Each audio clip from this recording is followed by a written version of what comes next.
Alright, ladies and gentlemen, let's talk Highguard Wardens. It's a subject that I haven't really touched on yet in any of my videos. I think I've danced around it a little bit, but it's one of the first things people bring up when they talk about Highguard, and it's the Warden design. And yeah, I'll be honest with you, some of the designs are a little bland, but they're not bad, they're just not blowing me away visually. That said, it really doesn't bother me that much, because once you start playing, the Wardens are fun, and that matters way more to me than flashy character designs. Their abilities feel good, they have clear roles, and most importantly, they create interesting moments in real matches. And that ties into one of the biggest strengths of Highguard. Team composition actually matters. This isn't a game where you just pick whoever looks cool and full send every match. Different Wardens bring very different tools. And when a team is missing one of those tools, you really feel it. So in this video, I'm going to break down each Warden, how they feel to play, what they bring to a team, and where I think they shine or fall short. Now, keep in mind, this isn't a tier list. This is just my opinion, how I've played with a Warden or how somebody's played with them against me. Now, before we jump into individual Wardens, I want to get this out of the way. Team comp is huge in Highguard. I said it earlier, you want damage pressure, area denial, utility, base control, survivability. If you stack too many of the same type of Warden, your team's gonna feel one-dimensional.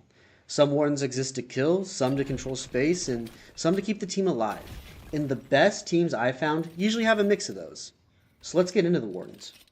The first one we're going to talk about today is Atticus. And if you remember or watched my first video about my first impressions, he's actually the first Warden I played with. And if I'm picking an Assault Warden, he's in the top two for me. And he's pretty straightforward mechanically, but that's honestly part of the appeal to me. His supercharged axe passive is just fun for me. Design-wise, I do think he is a little generic. He looks like the kind of character you expect to exist in this type of game. But gameplay-wise, he's fun and delivers. His ultimate is super fun to use. It feels impactful, dangerous, and rewarding when you time it right. It is tactical, is fun to use, and I cannot stress this enough, extremely annoying to play against, which is usually a good sign that they're doing something right. Atticus is the type of Warden who doesn't overcomplicate things. He's here to pressure fights, break stalemates, and make the enemy uncomfortable. If your team needs a frontline aggression, I think Atticus is a great pick for that. And speaking of my top two assault picks, why not roll into my second one, which is Scarlet? And honestly, she's probably my favorite Warden in the entire game. Her kit just flows really well. Sandstorm is incredibly useful, whether you're flanking, escaping, or just creating chaos. It gives you so much flexibility. I love her tactical. Shifting Sands, her passive, is huge. And I actually find it more useful than Redmane's tools when it comes to getting through enemy bases. It opens paths, breaks lines, and forces defenders to react. You can get into a base so quickly with this ability. And her ult, Whirling Blades, is super satisfying. It just feels good to land, and I've just had a ton of fun playing with it. I do wish it was just a tad bit stronger. I wish if you hit them with knives twice, that's pretty close to death. For the most part, Scarlet rewards smart positioning and timing. She's aggressive without being reckless, and she always feels like she has an answer. If I'm going for my comfort pick, I'm locking in Scarlet. Now the next two I'm going to talk about, I've spent the least amount of time with, but other people love them, and so I see them a ton. And the first one's going to be Kai. Kai, honestly, when he's on my team or against me, he's a must-have for the team comp. His Ice Wall ability is insane when it's used correctly. It can block a doorway on a bomb site for the attacking or defending team, and it can straight up win rounds if somebody's good with it. A really good Kai can control the map in a way that few Wardens can.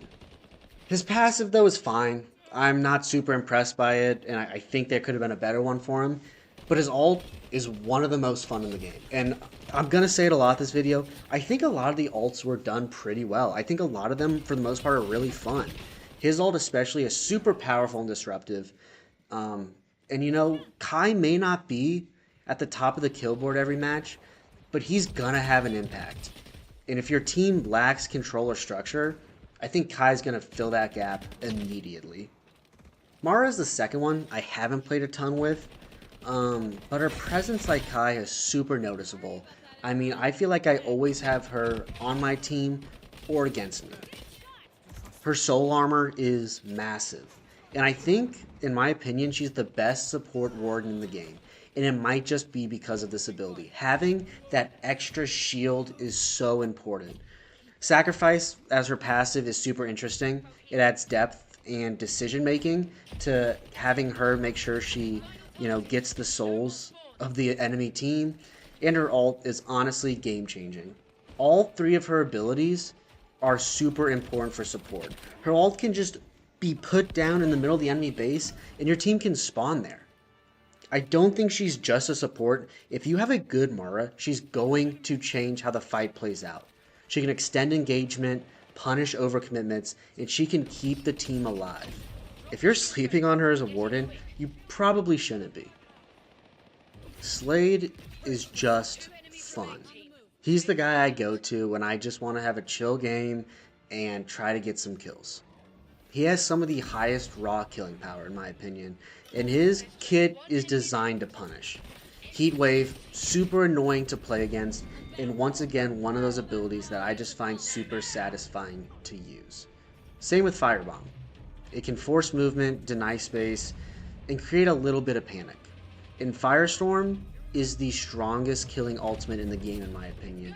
If you get caught in that, you're going to feel it. Slade can be really good at area denial and damage stacking, and he's the kind of Warden that makes you hesitate before pushing. And in this game, if you're going to hesitate, you're going to die a lot. If you really want to frustrate the enemy team, Slade's your guy. Next we have Condor, and she is also one of my go-to picks, and I seriously believe every team should have her, every single round. Her tactical is straight up a game changer. It enables pushes, you can see where the enemies are, and it creates opportunities that, without her, probably wouldn't exist. Her passive, on the other hand, it's just going to let you know that, the enemies are around you, and it feels forgettable. Her ult is solid, and I like it, but I really wish it revealed enemies that walk through it for a couple of seconds after they walk through the smoke. I really wish that it did that instead of just while they're in it. But her tactical, I think, really carries her. And even with the complaints I have, her utility is too good to ignore. She may not always feel super flashy, but she's gonna win you games. Redmayne is kind of rare right now because he's the only one that really is a base destroyer in the game. If you just want to blow up the enemy's base, he's your guy. His tactical is super underrated for mobility. It's fun, and if you play aggressive with him and use it, you're gonna have a good time. Enraged, his passive makes kills, like thirsting kills, worth it, and it gives him really good chaining potential for kills.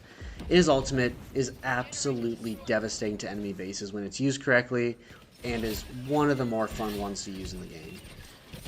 Once he gets rolling, it's really hard to stop somebody who's playing Redmayne well. Finally, we come to Una, and without a question, she is the most annoying Warden to play against in the entire game, in my opinion. And I mean that as a compliment. Her Frost Wisps suck to play against, just throwing concussions at you, and it's just constant pressure, constant disruption. They are always in the way. Helping Hand is really cool in theory, but I don't think I've ever gotten something great out of it. As her passive, they've never handed me something great. In Tree Walker, the ultimate is super strong if you're able to plant a bomb and throw it on top of the bomb, or if you use it as defense. That thing hurts. She's really all about control and frustration and can slow the game down for the enemy. If you hate playing against her, that probably means that the person playing her is doing their job. So I actually had this video filmed before Highguard went and released Econ, so I wanted to delay this video, play some games with him, and add my thoughts of him to this one as well. I think the first thing we notice about him is he's probably the most interesting character, in my opinion, visually, and he's also super interesting mechanically. I think his mount being third person and him transforming into the mount instead of just having his own was a super awesome decision, and I'm glad to see that they're being super creative, and that creativity makes me excited for the Wardens that they might add in the future. And I think the most interesting thing about him is I know in the game he says that he's an intercept class, but when you're in 3v3 and 5v5 and you only have so many spots on your team, I really think that he can replace Condor as the recon class of the team.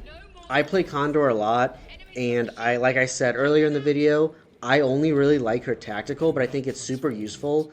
I think Econ, on the other hand, I like all of his abilities, and they act very similarly to what Condor's tactical does.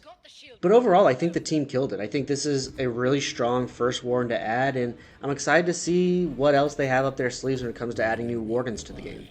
Overall, while I think the designs might be bland, I think they absolutely nailed the Wardens' identities. Each one feels distinct, useful, and impactful in different ways. And that's why team composition matters so much. Once again, some kill, some control space, and some keep the team alive. And the best teams understand how to mix these roles. Let me know in the comments who your favorite Warden is, who you think is underrated, and who you absolutely hate playing against. If you enjoy just talking about Highguard and want some more content, be sure to give me a follow. And I'll see you guys in the next one.